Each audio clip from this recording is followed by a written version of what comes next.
ya heri. Hakika ule wakati ule uliokuwa unausubiria kwa hamu sasa umetimu, na ni wakati wa kipindi Aushi, kipindi cha Zumari, ambapo kwa leo Zumari tumebahatika kupata mazungumzo ya kina kabisa kutoka kwake aliyewahi kuwa waziri wa nchi ofisi ya makamu wa pili wa rais Zanzibar. Je, ni nani huyu? Ninayekualika naitwa Jaafari Mponda. Karibu tuwe sote tangu mwanzo wa kipindi hiki mpaka mwisho. Barabara mtazamaji, yule ambaye ametuleta hapa na kuzungumza naye kwa kina si mwingine bali ni Mohamed Aboud Mohamed, ndiye ambaye tuko naye kwa leo. Mohamed Aboud Mohamed, furaha kubwa sana kukutana nawe. Mimi nimefurahi zaidi, karibu sana. Na hasa asante, na hasa kwa kutupa makaribisho hapa nyumbani kwako. Mimi nashukuru, asante sana. Asante sana. Pengine kwa kuanza tu kwa mtazamaji ambaye ndio kwanza anakupata leo kupitia kipindi hiki cha Zumari, kipindi ambacho kimekutafuta miaka mingi, kama sio miaka miwili mitatu sasa. Anatamani kujua historia yako fupi. Huyu Mohamed Aboud Mohamed, asili yake hasa, historia yake hasa ni ipi? Karibu sana.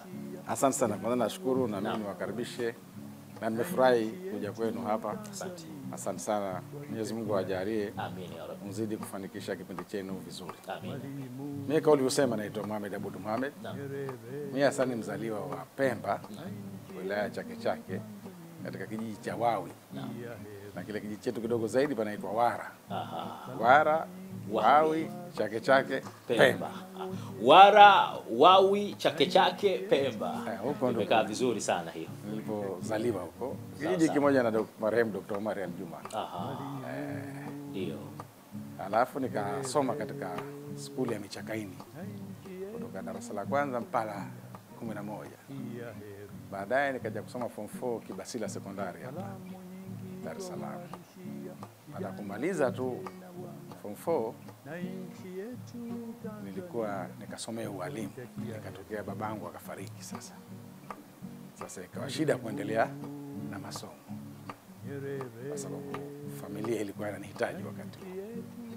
Ikabidi sasa nianze maisha ya kusoma, lakini kupitia correspondence school. Nikaanza na International Correspondence School, alafu nikajiunga na Cambridge mpaka nikamaliza diploma yangu kwenye Cambridge ya diploma ya sasa ya kusoma masomo ya uongozi wa biashara na uongozi.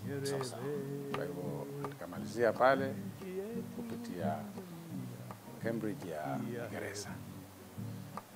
Baada hapo nikawa najishughulisha, kwa sababu ya sasa kuendesha familia ilibidi lazima nitafute kuanza maisha. Kwa hivyo kazi yangu ya kwanza nikafanya kazi duka la nguo Kariakoo. Ndio. Lilikuwa la kwako? Nafanya kazi. Unafanya kazi. Nilikuwa nafanya kazi dukani pale. Sawa sawa. Lakini katika kipindi kifupi nikaanzisha mimi duka langu dogo Magomeni Kionga, na jaribu namba 28. Nakumbuka mwaka 78 sasa. Sawa, mwaka 78. Pengine kabla ya kulianza hili duka lako mwenyewe, hili duka la kuajiriwa, inasemekana kuna wakati ulikuwa unatoka Buguruni kwa Mnyamani, tena kwa mguu mpaka Kariakoo. Pale nilipokuwa nafanya kazi. Hayo maisha kidogo Ule mwezi wa kwanza sijapata mshahara. Ndio. Inabidi huna nauli hata ya basi. Maana yake ni kwamba lazima sasa, na mimi wakati huo nakaa kwa jamaa yangu mmoja akiitwa Ahmed Alfan. Alikuwa na duka huko Buguruni kwa Mnyamani. Kwa hiyo inabidi nitoke hapa Tandamti hapa, niende kwa mguu mpaka Buguruni kwa Mnyamani. Na lazima nitoke kule asubuhi nije tena hapa, kwa sababu lazima nifike mapema hapa dukani, nifagie, nipanguse vumbi mule kwenye duka la nguo. Ili nimfurahishe tajiri yangu azidi kuniweka kazini. Ndio. Na kwa sababu pia wakati wa mchana sina pesa ya kula, inabidi nizangu msikitini pale nisali, shama za kusali na nunua kashata yangu na kahawa. Hiyo ndio itakuwa lunch yangu. Ndio. Tena mpaka rudi kule kwa jamaa yangu jioni, ndio nipate chakula tulale kwa mkia kesho. Kwa hivyo ilikuwa maisha ya kawaida. Umekunywa sana kahawa kashata. Sana. Na alafu baada ya mwezi nilipata mshahara, nikawa naanza kula gerezani kule kwa mama ntilie. Sasa ile ilikuwa ugali, nyama au maharage, unalipa $5. Basi siku zile zile karibuni tumeanza kwenda kula huko gerezani. Ndio. Baresa akafungua hoteli pale mtaa Mkunguni, Azam naikumbuka. Lakini ile ilikuwa nakula siku moja kwa wiki. Maana ilikuwa shilingi 10 wali nyama, shilingi 11 wali kuku. Kwa hiyo kuipata 10 11 na ile bajeti yangu, maana mshahara wangu ulikuwa 600. Na hapo nipate pesa ya kula mimi na nipate pesa ya kubakisha nipeleke nyumbani. Ili wazee waendelee na maisha na ndugu zangu wapate kusoma. Sawa sawa. Kwa hiyo na maana ule mshahara wangu zaidi ya nusu ya mshahara lazima niupeleke Pemba. Kwa hivyo ile nusu nyingine 250 bakia mimi, 350 napeleka kule. Ndio. Kwa hivyo ilikuwa ni struggle ya kweli kweli. Sio mchezo. Na kipindi hicho kutoka Buguruni mpaka Kariakoo ilikuwa ni pori au kulikuwa na majumba ya namna gani? Kulikuwa na majumba, lakini pale kwa ile police station tu. Yale majumba pale mengine pale katikati yalikuwa hapana. Kwa hivyo ukikatisha ni shughuli pia nayo. Majumba yalikuwepo, ila hapo unapita vizuri. Kwa sababu unatokea Kariakoo unapita Breweries. Ndio. Hapa natokea Sharif Shamba. Hapa ndisha juu kwa Malapa. Nikifika napita nyuma kituo cha Buguruni kile na katisha naingia kwa Mnyamani chini kule. Lakini ilikuwa na enjoy mwenyewe, nafikiri mambo mengi kichwani. Naona raha tu kabisa. Ukishapata shilingi yako burudani. Mambo yangu sina stress kabisa. Najua iko siku Mwenyezi Mungu atanisaidia, maisha yatakwenda vizuri sana. Mwaka 78 sasa. 78. Ndio, tuendelee. Nikaanzisha duka Magomeni. Jamaa yangu huyo Ahmed Alfani alinisaidia msingi, ilikuwa shilingi 10,000 sasa hiyo. Kuanzisha duka, nikaanzisha duka Magomeni. Kwa hivyo tukaanza kufanya biashara duka ya chakula. Pale nikawa maarufu sana pale. Nakumbuka siku zile ndio huyo mbunge wetu anamaliza yule mzungu Bryson. Tena akaja nafikiri ya Mungu hivi. Sahau, lakini tawi langu la CCM lilikuwa la Mzimuni. Mtaa Mzimuni pale. Nakumbuka katibu wangu akiitwa Magomba pale. Alikuwa hata marehemu mzee Kawawa alikuwa tawi lake hilo hilo wakati anakaa tawi la Mzimuni. Sawa. Kwa hiyo maisha yangu hasa ya kwanza kukua, nikaanza kukulia Magomeni Mapipa pale. Pale Magomeni Mapipa jirani palikuwa na fundi moja akishona cherehani kiitwa Hidaya, mtaa Dosi yule. Sasa pale ilikuwa na ofisi ile ya ngoma ya Sikinde pale. Ndio. Ndio mkimuonaona siku hizo kwa mara mwanzo Mzee Jakaya anakuja pale. Kwa hiyo anakuja pale Dosi kwenye hoteli ya Jamhuri ile anacheza dhumna ile. Alafu kana namuona anakwenda pale kwa Hidaya pale. Lakini mimi hanijui, mimi namuona pale. Ndio nikaanza kumjua rais wetu mstaafu hapa. Sawa. Kwenye ile duka la ushoni la Hidaya. Lakini kwa sababu akipenda yeye muziki wa mambo hayo, muziki. Na pale ilikuwa ndio ofisi ya Sikinde. Ya Sikinde, ngoma ya ukae. Ngoma ukae. Sasa tukaa namkuta kule. Lakini mimi sasa hiyo sina muziki, sina shughuli yote zaidi ya kushughulikia duka, kufanya shughuli za biashara zile. Kwa sababu nahitaji kufanya maisha nisaidie nyumbani kwetu. Sawa. Nilikuwa na baskeli yangu, mimi nanunua vitu Kitumbini. Naenda kupakia Kitumbini pale, naendesha. Wakirudi napita nje ya Jangwani, nasimama klabu ya Yanga pale ukitaniana. Nimetoka zamani Simba mimi. Nataniana nao kidogo pale. Nataniana. Namuona bwali hapa nyuma. Ndio. Sasa ndio. Sasa simama pale mimi na watania kidogo, alafu na tia baskeli yangu naondoka. Na wakati huo ndio na kisu kinafika hapa na tishia pale Jangwani wasinifanyie uhuni. Ndio. Kwa hivyo napita kwa salama, narudi kwa salama. Kwa hivyo maisha yangu nilipokuwa na duka pale sikuwahi kufanywa zogo lolote, na nilitaract na watu vizuri, nikaishi pale. Sasa baadaye, lakini wakati nafanya yote huko najisomesha. Kwa hiyo maisha yalikuwa magumu kidogo. Ndio. Lakini tuliweza kumanage na Mwenyezi Mungu akatusaidia. Mwaka 84 nikarudi Zanzibar. Unguja kwa maana Unguja. Sawa. Sasa kule nikaanza biashara ya stationery shop. Kwa sababu yuko kango moja alikuweko Arabuni huko, alinunua nyumba, nikapata space ya kufanyia shughuli. Kwa hiyo nikaanzisha duka la vifaa hivi vya stationery. Ndio. Kwa hiyo tukaendelea na nikaanza kuinteract na watu. Maisha yakawa yanakwenda. Hivyo ndio Kwa ufupi yeah. Yalikuwa maisha yangu. Sawa, mimi nimefurahi kwa sababu kile ulichokisomea mpaka diploma kilikuwa kinahusu biashara. Ndio. Na sina shaka mwangaza wa maisha uliupata kwa kuanza na biashara. Sasa Hakika tunataka tufahamu sasa ilikuwaje ukawa mwanasiasa. Lakini awali yoyote, mtazamaji wa kipindi Aushi cha Zumari, nikujuze tu huyu ambaye nipo naye leo ni Mheshimiwa Mohamed Aboud Mohamed, pamoja na nafasi ambayo aliwahi kuiongoza ya waziri wa nchi ofisi ya makamu wa pili wa rais pale Zanzibar. Lakini mwaka 2000 aliaminiwa kuwa mwakilishi na mbunge wa jimbo la Wawi kule Pemba. Lakini yeye aliwahi pia mpaka sasa yeye pia ni mjumbe wa kamati kuu ya CCM Taifa. Hali kadhalika yeye huyu ambaye nazungumza naye hapa ni mjumbe wa halmashauri kuu taifa CCM tangu pale mwaka 1997. Alihaminiwa pia kuongoza katika nafasi mbalimbali za uwaziri. Wakati tukiendelea kuzungumza katika Zumari, tutaendelea kukujuza katika hayo. Tujue sasa ni kwa namna gani uliingia katika siasa. Mimi tokea zamani napenda siasa. Kwa hivyo nilikuwa nasikiza sana hasa hotuba za Mwalimu. Mimi nikipenda sana kusikiza hotuba za Mwalimu Nyerere.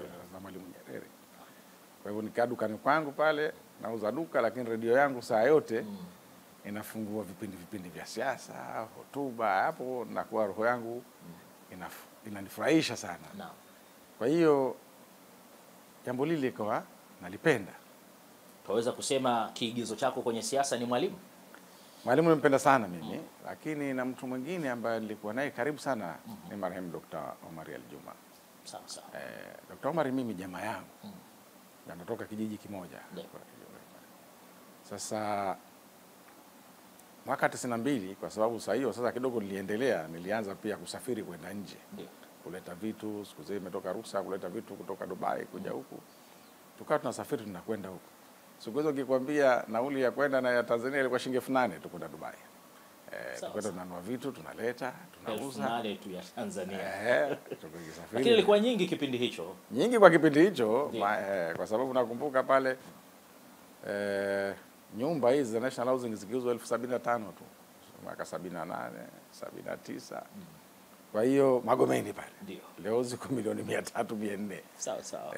Sasa leo ukiwa na 100,000 unakwenda mjini urudi hamna kitu mfukoni. Ni kweli. Sasa ile ukiwa na 100,000 nunua gari Peugeot 504. Nanunua gari Toyota mie kwa 44,000. Safi. Safi. Kwa hiyo maisha yamebadilika. Ndio.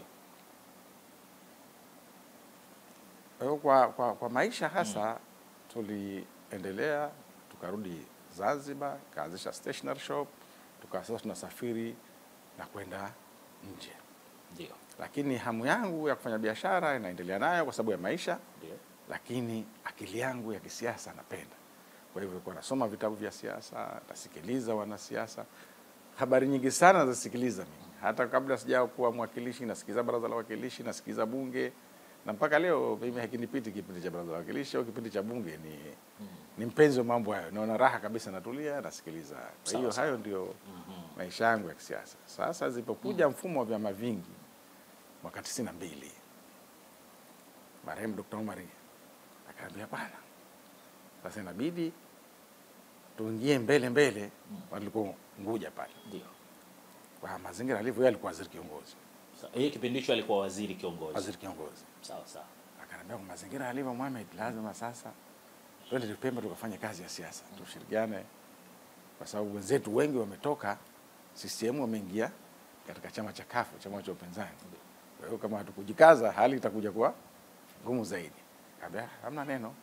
Kwa hiyo tukaanza harakati za kugombania sasa. Siku hizo ndio tayari multi party system imeanzishwa. Mfumo wa vyama vingi upo, tukaanza harakati. Yeye ananichukua kwenye mikutano yake, tunakwenda hapa na pale. Sasa baadaye akaniambia bwana, sasa kwa hali ilivyo umeshakuwa umepevuka kisiasa. Ndio. Kwa hivyo bora uingie katika ushindani, ugombee jimbo. na hapa kwetu wewe maarufu, watu wanakujua, kwa nini usijaribu? Nikamwambia sawa. Kwa hivyo ni kwa mara mwanzo nikagombea ubunge jimbo la Wawi Pemba. Lakini 95 Pemba upinzani ulikuwa mkali sana. Ndio. Tukaanguka pale. Ilikuwa mimi nilikuwa na Pemba mara ile, ilikuwa mimi nagombania jimbo la Wawi ubunge, Dr. Sheni anagombania uwakilishi Mkanyageni. Kwa hiyo mara hiyo ndio nakumbuka Juma Hamad Omar akigombea ubunge vitongoji. Naam. Sote tukaanguka ile bwana. Wote pamoja na Dr. Omar. Wote hakuna alobaki. Naam. Walituramba sasa. Tu walituramba. Maneno ya kisiasa. Ndio. Sasa siku ile naondoka Pemba sasa. No. Pale kwetu pana pahala maarufu watu wanakaa Kijiwe panaitwa Machomane pale. Pana soko kubwa hivi. Nikasimama kwenye gari nikatoa begi langu. Nikamwambia narudi. Tutaonana 2000. Mara hii zamu yenu sina maneno, lakini 2000 zamu yangu Mungu akitujalia. No. Na ile ikanitia moto sana, nikaona sasa lazima niingie kwenye uongozi wa juu wa chama chetu. Na ndio maana ikanijia kugombea ujumbe wa halmashauri kuu ya taifa. Ndio. Kwa hiyo baada ule ushindi wa jimbo kule 95 nikaona haiwezekani, lazima ni sehemu ya maandalizi ya kutafuta ushindi wa chama chetu kwa Pemba. Sawa sawa. Kwa wakati huo. Kwa hiyo nikagombea nafasi ya kuwa mjumbe wa halmashauri kuu. Ndio. Kupitia mkoa wa Kusini Pemba. Na bahati nzuri nikachaguliwa kama ndio mtu wa mwanzo. Sasa kutoka watu 4 katika mkoa. Ndio. Kwa hiyo mimi nikapata kura za juu zaidi. Nikachaguliwa kuwa mjumbe wa halmashauri kuu. Nakumbuka tulitoka mimi, Dr. Sheni, Hamisi Suleiman Dadi na Bi Zainab. Tulikuwa watu 4. Ndio. Hiyo 97. Kwa hiyo mimi nilichaguliwa mwaka 97 kwa mjumbe wa halmashauri kuu ya taifa kutoka mkoa wa Kusini.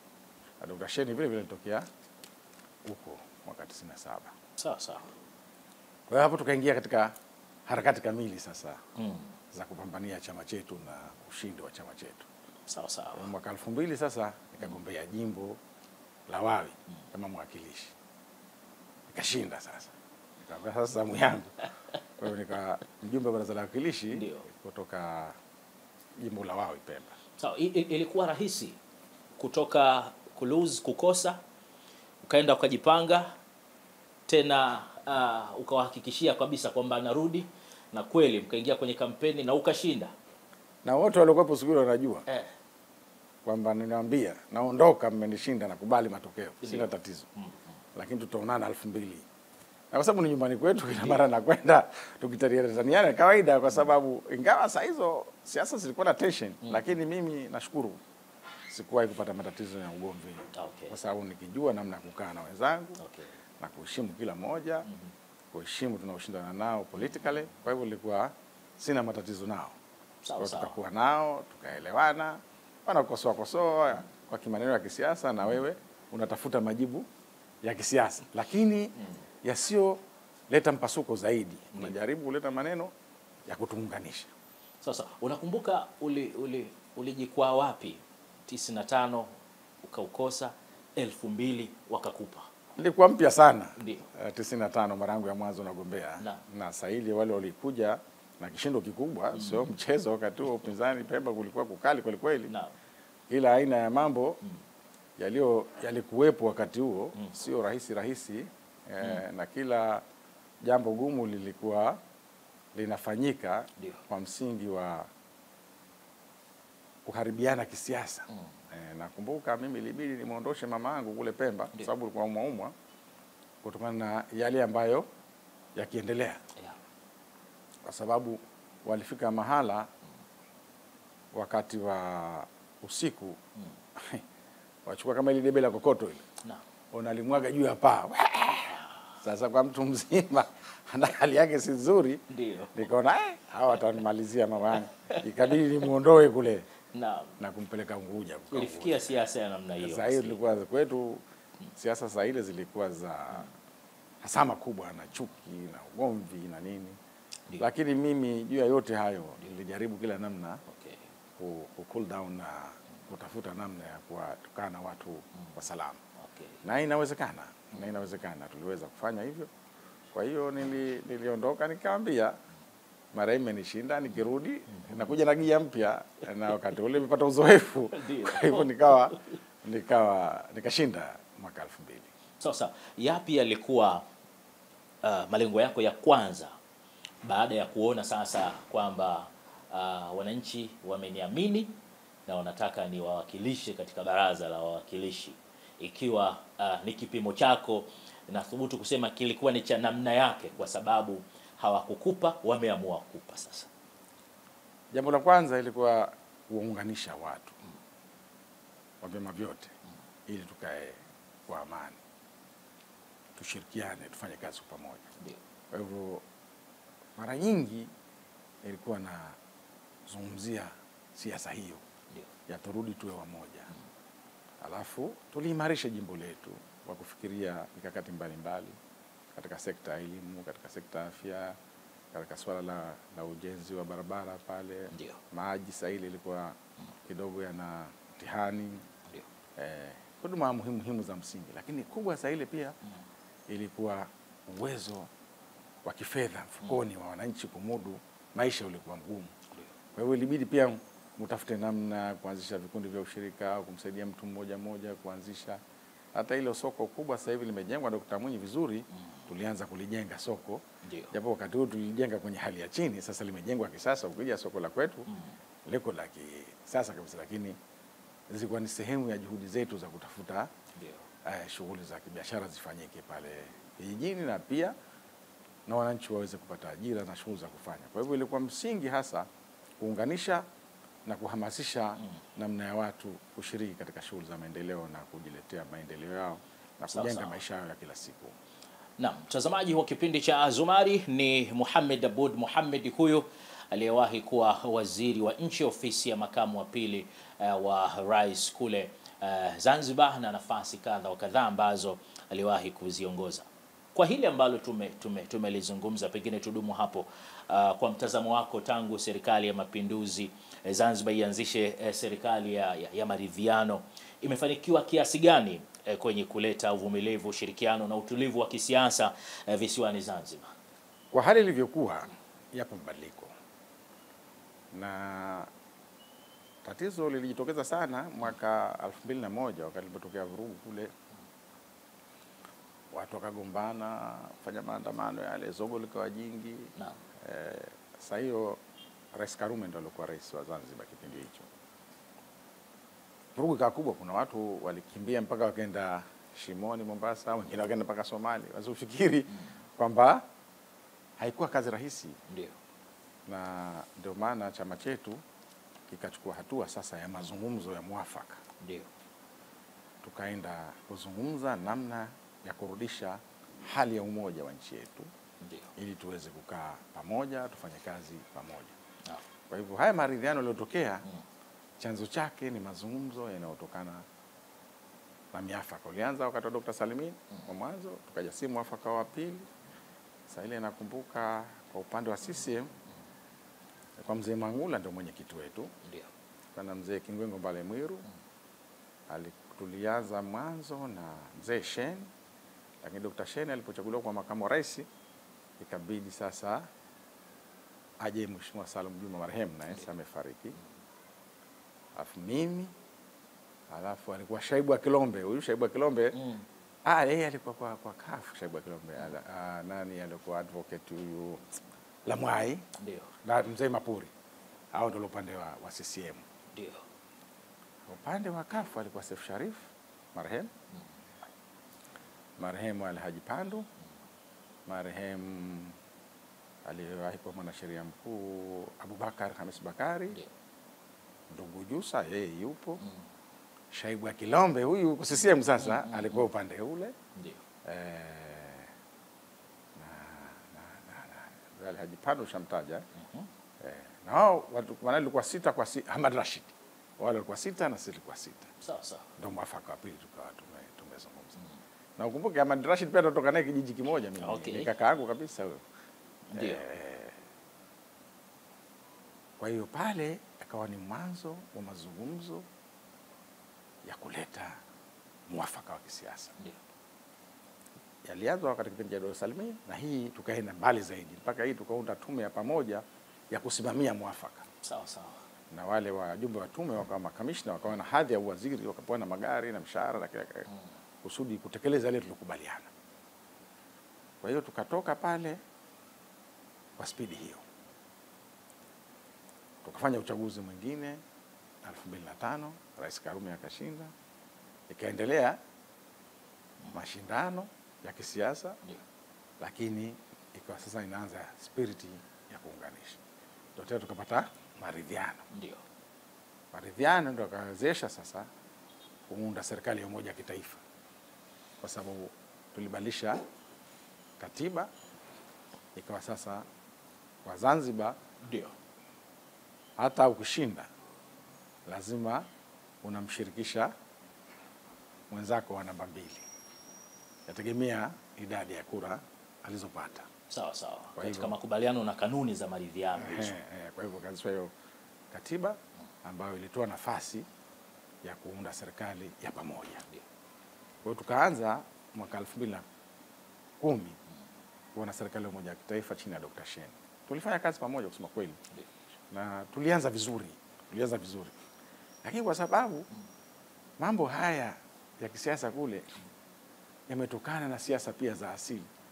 Ndani kila mara misuguano midogo midogo inatokea. Sasa ikitokea ile misuguano, kiachia kidogo jahazi inayumba. Lakini pametokea utulivu mkubwa. Maana huko nyuma ilikuwa watu hawaendeani kwenye harusi, hawazikani. Hata msikiti kama yuko imamu CCM hawa wa nyuma wakafu watakuja kusali, watamgoja ule amalizi asali. Alimradi kulikuwa na hali iliyokuwa so njema. Ilifika hadi kupaka vinyesi katika shule na kwenye visima vya maji. Kwa hivyo kulikuwa mtafaruki mkubwa sana. Lakini baada ya kuwa na serikali ya umoja wa kitaifa, watu wameanza kutembeleana, watu wameanza kukaa pamoja, watu wameanza kushirikiana. Kwa kiasi kikubwa sana, ni hatua kubwa ukilinganisha na tulipotoka. Ni jambo zuri sana. Kwa hiyo bado upo umuhimu wa kuendeleza, kuimarisha umoja wetu na kuondoa tofauti zetu zote na kupiga mstari mwekundu, tukazidi kuimarisha umoja ili tuishi kwa salama na amani. Na kwa Zanzibar umoja ndio namba 1. Ukiniambia mimi wakati wote nitakwambia kitu muhimu kwa maendeleo ya Zanzibar, watu wawe wamoja. Wasahau tofauti zao, wasameheane. Tupige mstari mwekundu ili turudi kuwa wamoja. Siasa zisitugawe. Tushindane kisiasa kwa sababu mfumo upo, vyama vingi, upo kikatiba, upo kisheria. Si tatizo kuamini itikadi unayopenda kuamini. Lakini isiwe ugomvi, isiwe vita, isiwe hasama, isiwe chuki.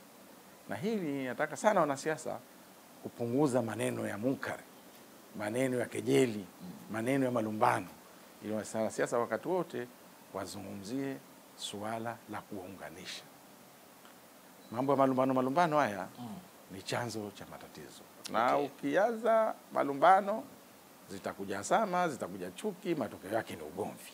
Na mtazamaji wa kipindi cha Zumari ni Mohamed Aboud Mohamed, tukiwa tupo naye leo tukizungumza naye hapa yale yanayohusu Zanzibar. Tumeona nafasi mbalimbali ambazo amezihudumu katika uongozi, akiwa mwanasiasa, mwakilishi, tumemwona akiwa mbunge pia katika nafasi hizo, na akihudumu kama waziri katika wizara mbalimbali. Bado tunaendelea kuzungumza naye hapa katika viunga hivi vya nyumbani kwake hapa, na mengi tunayataraji kutoka kwake. Umetoa nasaha muhimu na pengine kwa wakazi wa Tanzania kwa ujumla, hasa katika visiwa vya Unguja na Pemba, inabidi miyazingatie katika haya. Lakini kwa kusisitiza, ni kwa namna gani unaona kwamba zile tofauti zenu zitakwenda kuzikwa kabisa na kufungua ukurasa mpya wa maridhiano ya kweli, japokuwa haya maridhiano tunayaona ni ya kweli? Jambo la msingi hapa ni kusameheana. Ndio. Lazima tufike mahala tusameheane. Kwa sababu asili ya Zanzibar hakuna somtenda mwenzake. Asili ya Zanzibar hakuna somtenda mwenzake. Jambo la msingi ni kusameheana. Jambo la msingi ni kusameheana. Maana wako walosema utawala uliokwisha umetufanya watumwa, ukatuonea. na mapinduzi ikabidi yafanyike. Ndio.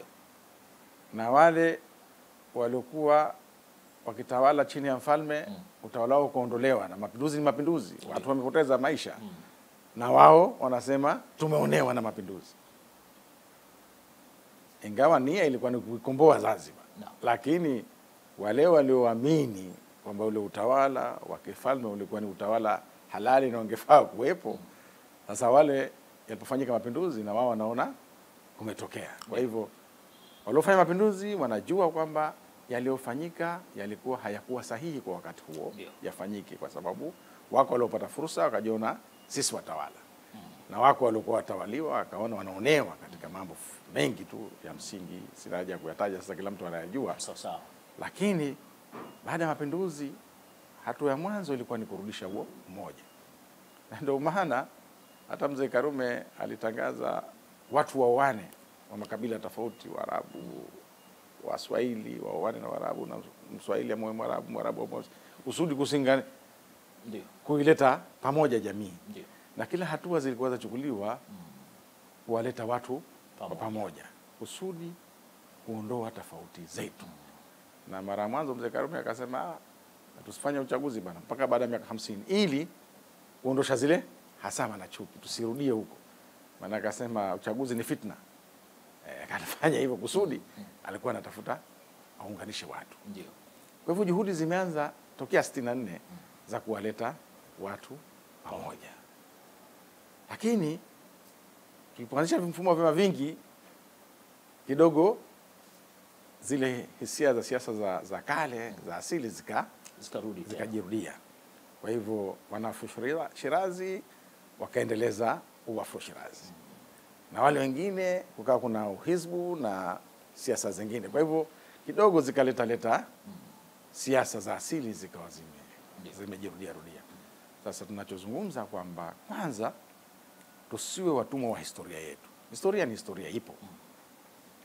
Lakini yale mabaya yote katika historia tuyaache, tutengeneze mazuri kwa maendeleo ya sasa ya kizazi kipya.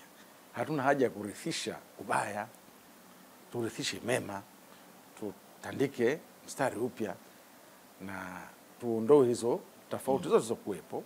Na namna ya kuondoa peke yake ni kuzungumza, mkayamaliza mambo. Kama kuna jambo lolote ambalo mwingine anaona halijakaa sawa, basi tuje tulizungumze, tukae sawa, tumalize matatizo. Na ndio maana kwa kuna kamati ya maridhiano, msingi wake huu, kamati ziko maridhiano ziko pale zinaundwa kusudi vyama vya siasa hivi zungumze ili kuondosha tofauti zetu. Lakini kama liko la kuweza kufanyika kubwa zaidi, watu wakakaa chini, maana swala ni kuzungumza. Bora kuzungumza kuliko kugombana alafu mkazungumza. Mkitishia mkasema maneno makali mtagombana. Lakini mwisho wa siku solution itakuwa ile kuzungumza. Kwa hivyo bora kabla hajatokea ugomvi, kaeni chini mzungumze. Na kwa tusiye tatizo kubwa linaloanza sana ikishakaribia uchaguzi. Kwa sababu inakuwa mapambano ni ya kufa na kupona. Bado hakuja kuwa na watu wakahisi bana sasa tuko ndani ya nchi yetu, tumeshaunda serikali moja ya kitaifa, tukashindane vizuri, anayeshinda ashike mamlaka, aongoze dola, awashirikishe wenzake, twende mbele. Bado ipo ile vutano ifika wakati wa uchaguzi. Na haya ndio inakuwa chanzo cha tofauti. Kwa la msingi ni kuweka misingi imara wakati tunapokea uchaguzi. Kwanza tuingie tukiwa wamoja, tukashindane kwa kuonesha itikadi zetu, kuonesha sera zetu kupitia ilani zetu, tukashindane hivyo kindugu, kirafiki, ili tujenge misingi ya watu wasipoteze maisha katika uchaguzi, watu wasigombane katika uchaguzi, tusirudishe tena hasama na chuki katika uchaguzi. Chanzo ni uchaguzi. Si watu wazima sasa lazima tufikie mahala tumeshaziona tofauti za kisiasa zina athari zake. Kwa hiyo la msingi ni kutafuta kila namna tukaingia katika uchaguzi kwa njia ya salama na amani. Tukifanya uchaguzi kwa salama na amani, ndio maendeleo yanapatikana zaidi. Hichi kipindi kidogo ameongoza Dr. Mwinyi, tumeona matokeo yake kwa sababu ya utulivu wa nchi. Mambo makubwa yametokea katika kipindi kifupi sana. Halikadhalika na upande wa Jamhuri ya Muungano tumeona mabadiliko makubwa ya kimaendeleo. Kwa hiyo kwa sababu tunazungumzia habari ya Zanzibar, turudi Zanzibar. kwa ufupi, matokeo ya kimaendeleo yaliyotokea katika kipindi hichi cha miaka 4 na nusu sasa ni makubwa sana.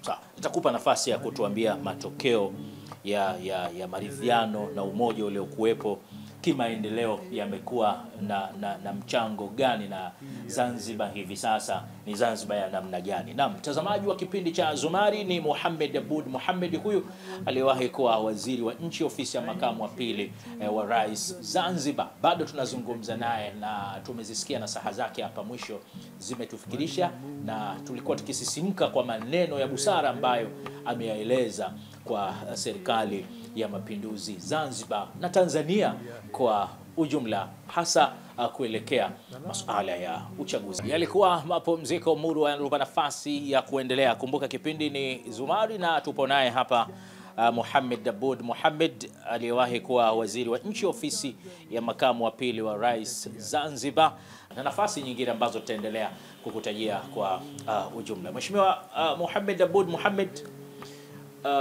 wakati tunakwenda mapumziko ulikuwa unataka kuizungumza Zanzibar, nami nikaona sasa huu ni wakati mzuri wa kutuambia katika jitihada zote za kuhakikisha maridhiano, utulivu, amani, siasa safi zinafanyika Zanzibar, yapi matokeo yake hii leo?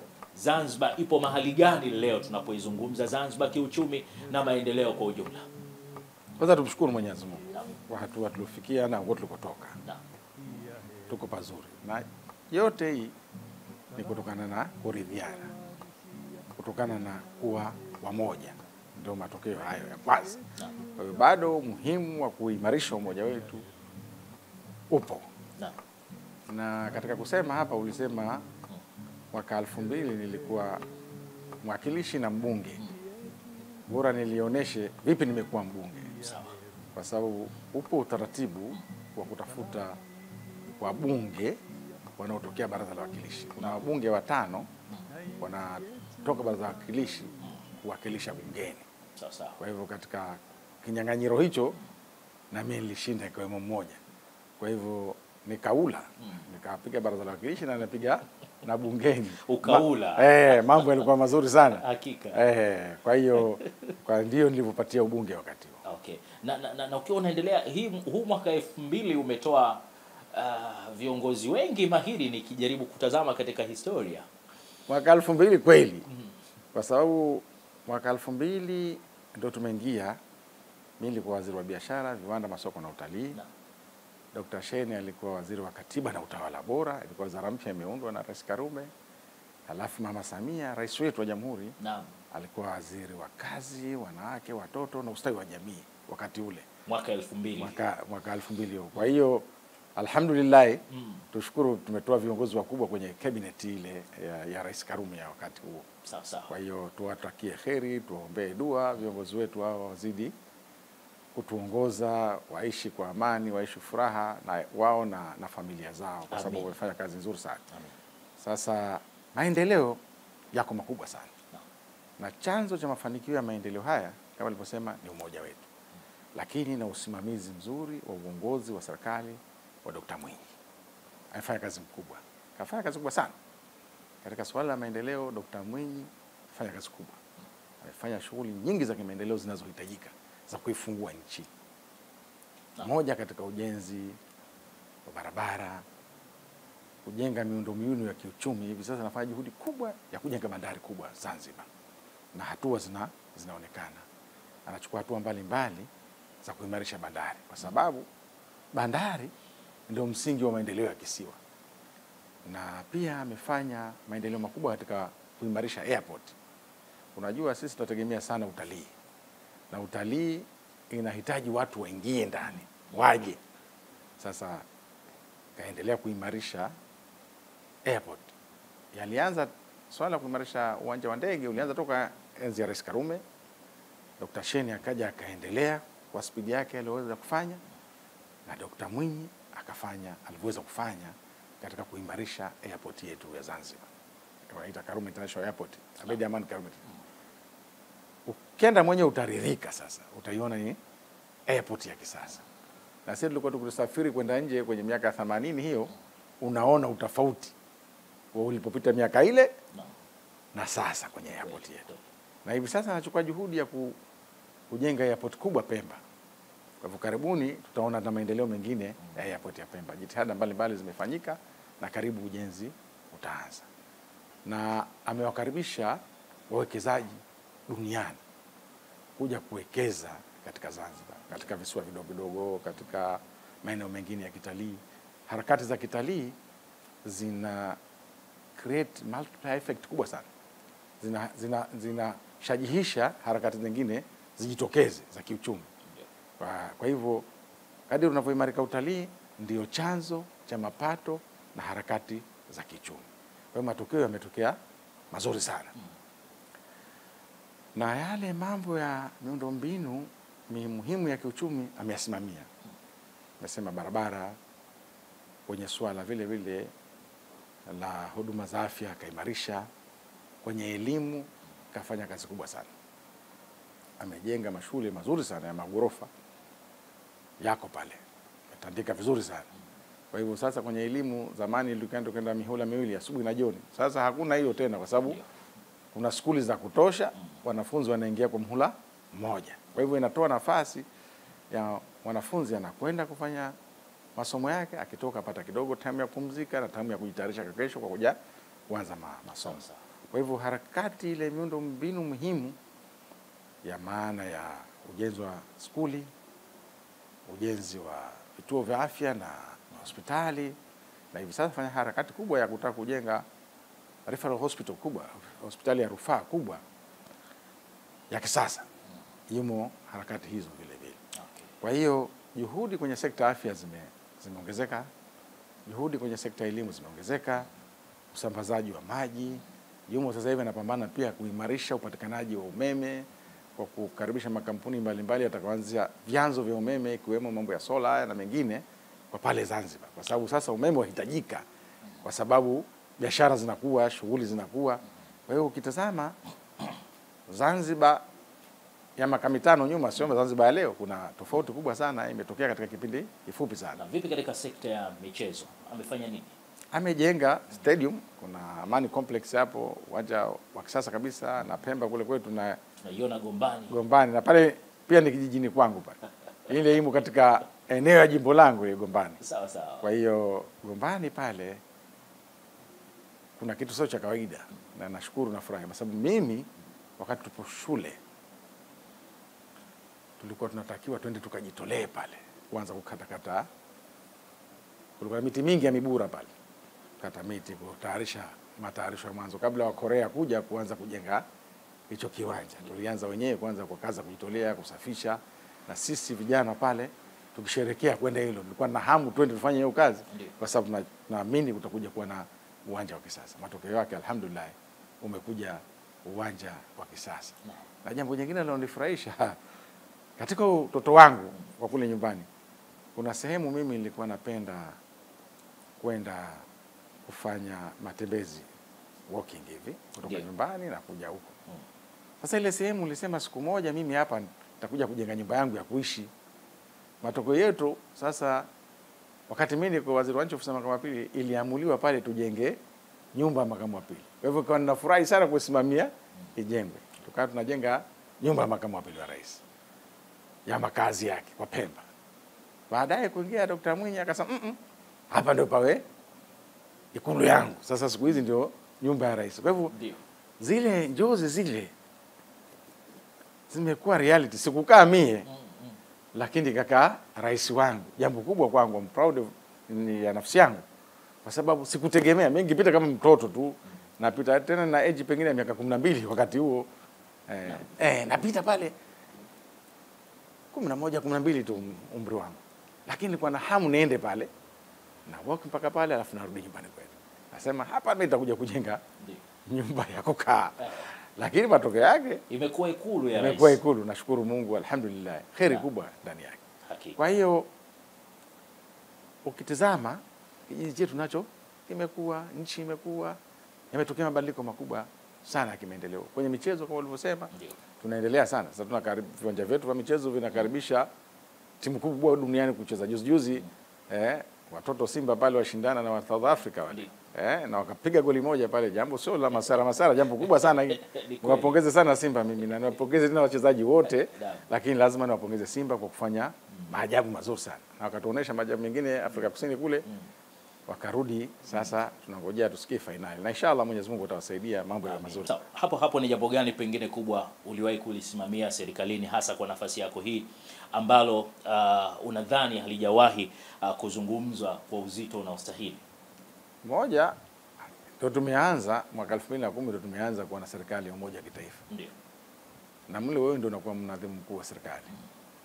Na sote tuko wapya katika kuanza shughuli sasa. Halikuwa jambo jepesi.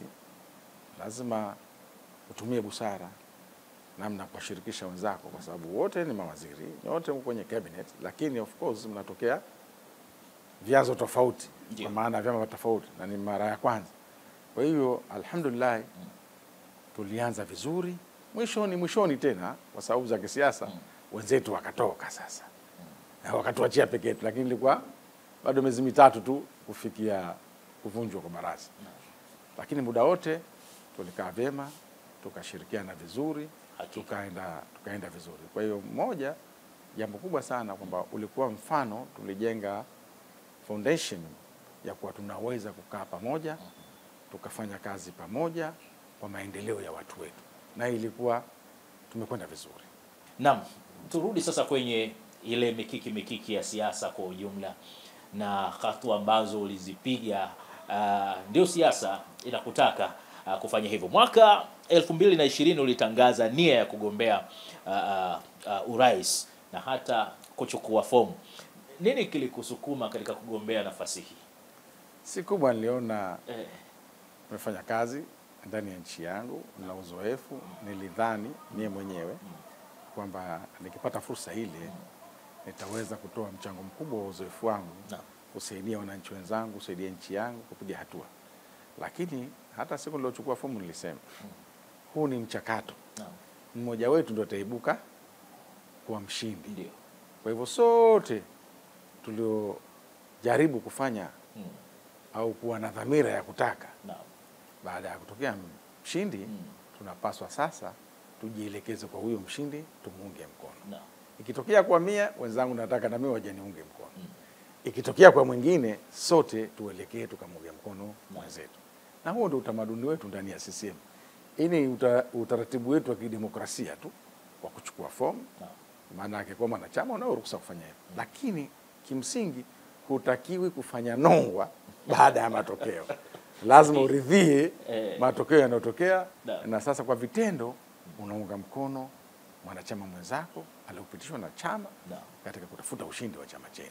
Sasa mnakuwa na jukumu kubwa zaidi. Kwa hivyo kilichotokea pale, niliona nishakuwa na uzoefu wa kutosha.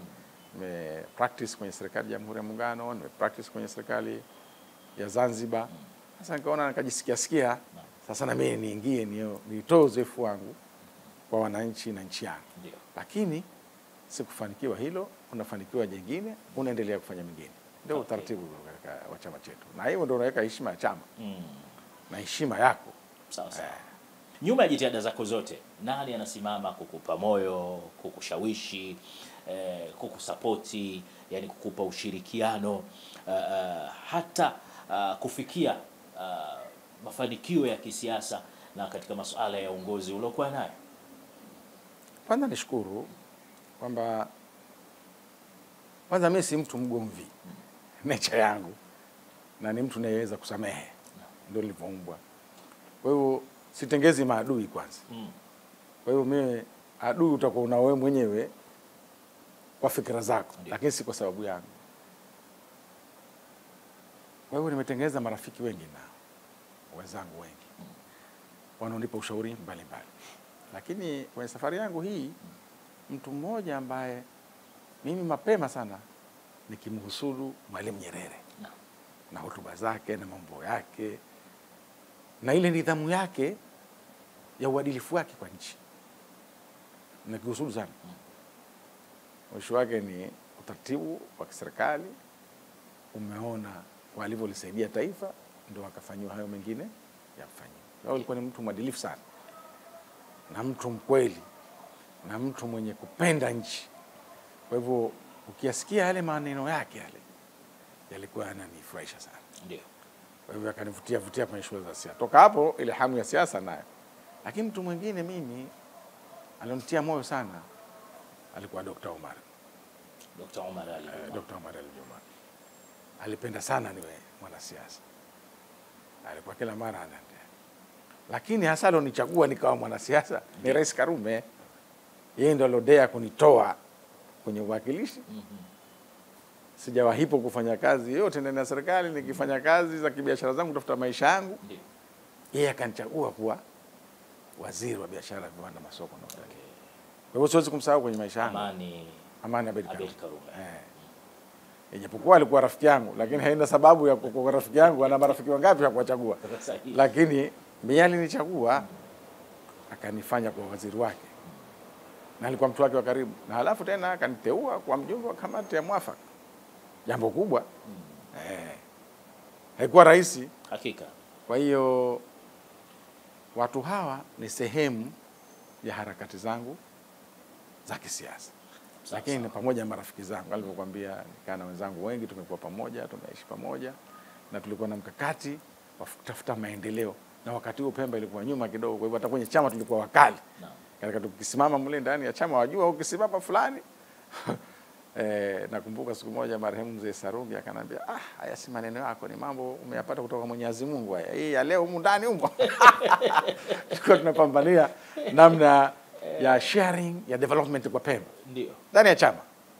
Basi mbona mambo yanafanywa Unguja tu Pemba yafanywi? Tukawa tumeweka kakati pale. Ndio. Kwa hiyo alhamdulillah leo mambo yanafanyika kwa pande zote mbili katika nchi yetu. Kwenye fairness ya hali ya juu. Kwa hiyo tumeweza kufika mahala ambapo pamefikia hatua kubwa na nzuri kwa maendeleo ya nchi. Sawa sawa. Kwa kumalizia, safari yako ya maisha imekufunza nini ambacho unatamani sasa mtu ajifunze pia? Lazima kuwa mvumilivu na kusubiri. Jambo lolote litakalokuja, sisi Waislamu tuamini ni maandiko. Lazima yako mambo mazito yatakukuta katika maisha yako. Changamoto kubwa sana. Zaweza kukuta, yaweza kuwa ya kimaradhi, yaweza kuwa ya kisiasa, yaweza kuwa ya kimaisha, yote yatakukuta. Ndio. Lakini jambo la msingi ni kuvumilia, ukawa na subira na kutokukurupuka. Ile jambo likikuta lile, uwe na subira nalo, utafakari zaidi. Na kama mwenyewe hupati majibu, tafuta watu unaoamini, ufanye ushauri nao. Kukurupuka katika mambo ya msingi, hasa yanayohusu maisha, yanayohusu uhai wa nchi, yanayohusu mambo mbalimbali, yanayohusu pengine familia yako, yanayohusu mwenyewe, yanayohusu nchi, inabidi uwe na subira katika ya kukurupuka. Kushukuru sana kwa hakika mheshimiwa, yamekuwa mazungumzo yenye tija sana kwa upande wangu na mtazamaji wa kipindi cha Zumari pia. Asante kwa muda wako. Asante sana, mimi nashukuru. Nashukuru sana. Shukrani sana. Asante sana. Shukrani. Na mtazamaji wa kipindi cha Zumari ni Mohamed Aboud Mohamed, huyo aliyewahi kuwa waziri wa nchi ofisi ya makamu wa pili wa rais kule Zanzibar, na nafasi nyingine kadha wa kadhaa. Aliwahi kuwa naibu waziri ushirikiano wa Afrika Mashariki, hali kadhalika aliwahi kuwa mwakilishi wa kuteuliwa na rais na waziri wa nchi ofisi ya makamu wa pili wa rais kule Zanzibar, na kwa sasa ni mwenyekiti wa bodi ya mifumo ya leseni, hali kadhalika ni mwenyekiti pia wa bodi ya wakala wa majengo Zanzibar. Ni Mohamed Aboud Mohamed huyo, na hii ndio hadithi yake. Sina shaka tutaendelea kuisimulia katika vipindi vyetu mbalimbali. Mimi jina langu ni Jaafari Mponda, kwa niaba ya wenzangu wote ambao wamefanikisha kipindi hiki nikutakie kila laheri na ufuatiliaji mzuri wa yote yanayokujia kutoka hapa UTV, Azam TV, burudani kwa wote. Vijana wote na wanai na nchi yetu Tanzania twaitakia heri.